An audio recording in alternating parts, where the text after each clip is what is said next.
এখানে আপাতত কাঠগোলা guidance all complete. সকলের ডান দিকের এই ছোট্ট ঘরটি আমাদের পশ্চিমবঙ্গের সর্বপ্রথম ছোট্ট একটি চিড়িয়াখানা।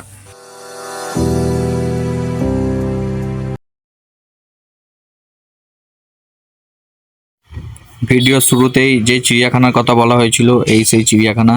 এখানেই শেষ হলো আমাদের কাঠগোলা প্যালেসের ইতিহাস। এবার আমরা চিড়িয়াখানাটা দেখে নেব। পশ্চিমবাংলার সব থেকে প্রথম ছোট চিড়িয়াখানা, এটা দেখেই আমাদের কাঠগোলা প্যালেসের ভিডিও সমাপ্ত। দেখতে থাকুন নেক্সট পার্ট, এর পরের ভিডিও খুব তাড়াতাড়ি আসবে।